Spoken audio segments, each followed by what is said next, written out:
My name is Dee Walker of Decline Walker PR, and this is my client, Stephanie Anderson of the Living Room Hair Lounge. Hello, how are you? And welcome to Healthy Hair Don't Care Bootcamp 101. We will be discussing 3 things with Stephanie, and she's doing a client's hair right now, as you can see.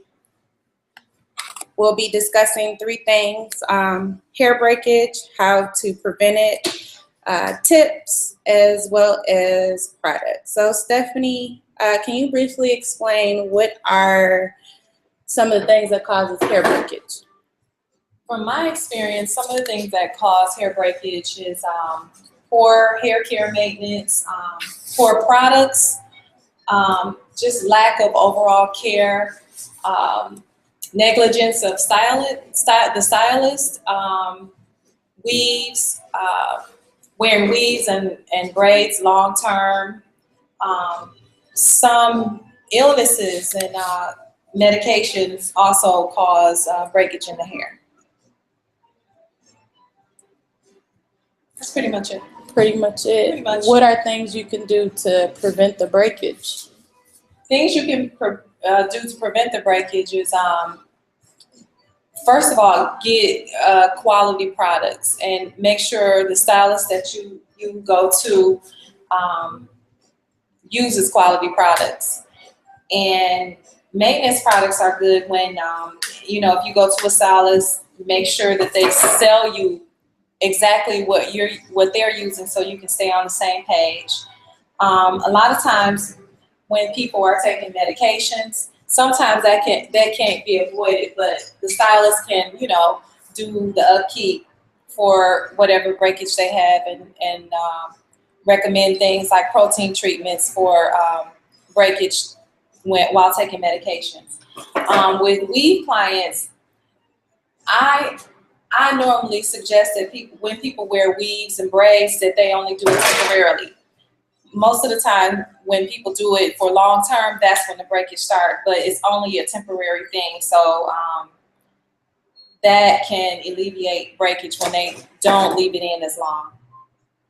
Also, just overall maintenance, just healthy, just keeping yourself healthy, drinking a lot of water, using products that are less invasive, like, I buy my products from health food stores sometimes, the oils like a jojoba oil or grapeseed oil, and that takes down, the stress of hair because it's all natural. Most of my products are vegan and organic, 100%, and so that's really helpful with the hair too. A lot of my clients use less spritz. They have soft hair, so I don't really style hair with a lot of hard hairspray or spritz. So that's really helpful too. So that would be with tips for hair growth? Yeah. Well, how often should we, as African American women, keep our ends trimmed? And ends trim should be done with every relaxer. Normally, I have clients that come every week so I can monitor their hair, so they might not need it as much, but at least once a month. And keeping heat out of it is also a factor. A lot of clients like to flat iron their hair at home and do all that. I don't suggest that, but if you have to, I would say use like a smoothing serum or something to protect it, a heat protector when you flat iron your hair, and always get a flat iron with a dial to adjust the temperature because it can burn your hair out and break it. What about the women who have natural hair? Natural hair, it's pretty easy. If you use good products, and when you say natural, you meaning no chemicals, natural hair type. Okay. Natural hair is pretty easy because if they drink a lot of water and shampoo often and keep it hydrated, they shouldn't have a problem. What type of, should we sleep on regular cotton pillowcases or satin, silk? What type silk? 100% silk is always the best because silk pillowcases are a natural fiber and they breathe. So They don't snag your hair like satin can or cotton. Cotton makes you sweat. Also, satin makes you sweat. But silk is nice and smooth, and it's also good for your skin. So it's a good thing to have a silk pillowcase or a silk scarf, either or. And lastly, what are some products that you recommend that you use in your salon, or that you don't use that you wouldn't mind using? And as far as like with shampoos, conditioners, oils, how often should we moisturize the hair? Products I use, I like Pureology for color treated hair. I like Surface. Both of these products are vegan and organic. They're pretty expensive, but I believe in spending money for good products because you get the best results. Also, Chi is a good product for hairspray and aftercare maintenance. Like I said earlier, for oil, jojoba oil and grapeseed oil, anything natural, I try to stay as close to natural as possible because you get the best results and you know what's going in. It's not real complicated. It's what you see is what you get.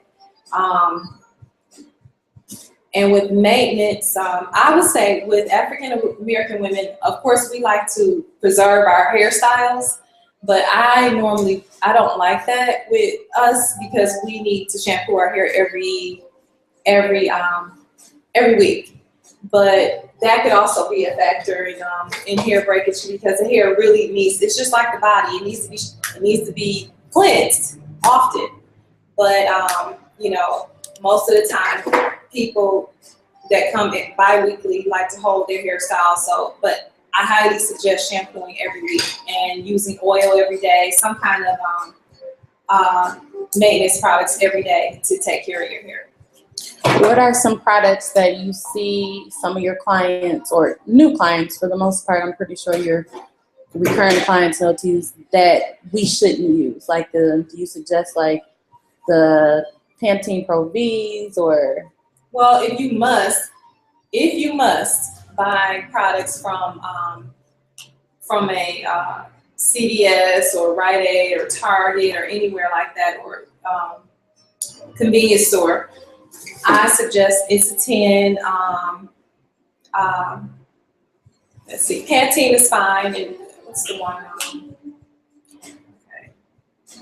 There's a few that I would, but I highly recommend that clients buy products from the stylist so you can stay on the same page, because a lot of the products that I use are sulfate free, and sulfates dry the hair out.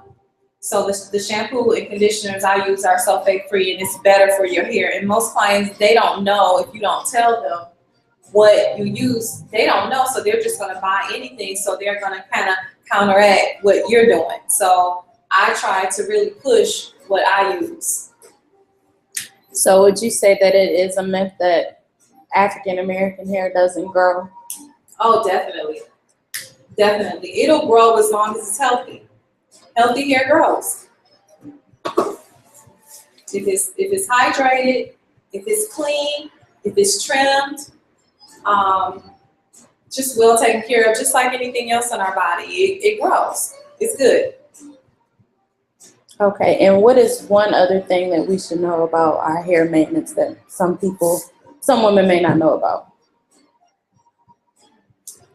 That's a good question. And the 22 years that you've been doing hair. A good myth is that you can't get color and relaxer.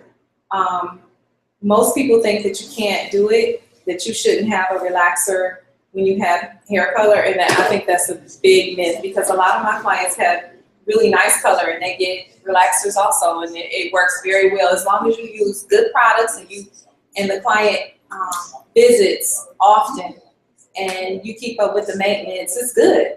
And they wear soft styles, spritz, the alcohol in the spritz really is damaging to the hair. So I don't use spritz. I use hairspray, very light hairspray. What, and besides Chi, is there another brand that you use? Surface. Surface. Surface is pretty good. Okay. And if you have any more questions, please visit Stephanie's shop, the Living Room Hair Lounge, which is located in Ferndale, Michigan. You can visit her on Instagram, the Living Room Hair Lounge, as well as Facebook, the Living Room Hair Lounge. You can also give her a call, 248-268-1632. And that concludes our webinar. Thank you.